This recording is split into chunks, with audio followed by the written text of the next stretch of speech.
Miss Curvy, what do you think about it? Miss Curvy siginaamu mukono. Though omukyala agitegeka mu manyi. Sister we yaliko Miss Uganda. Nzukira nalinga mu S3 o S4. Kati mukulu woyo omutegesi wa Miss Curvy yaliko Miss Uganda bali bamuyita Grace Mungoma. Kati yategeka bamuyita Anne Mungoma. Naye siginaamu mukono, siginaamu it's like I'm not part of it. Sijagamba nti ndi part of the organizers or anything. But balina okukola ennyo because foot kwe batandikira abantu babafuna bubi.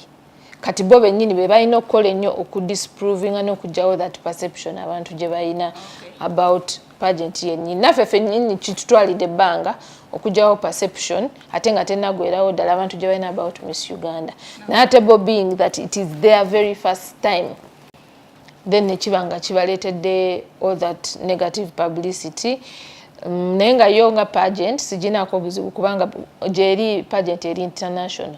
Bwe nga balina license nga ffe tulina license okuva mu Miss World, omuntu omuwanguzi wano asobola ogenda ku international level na participating na representing Uganda in the right proper way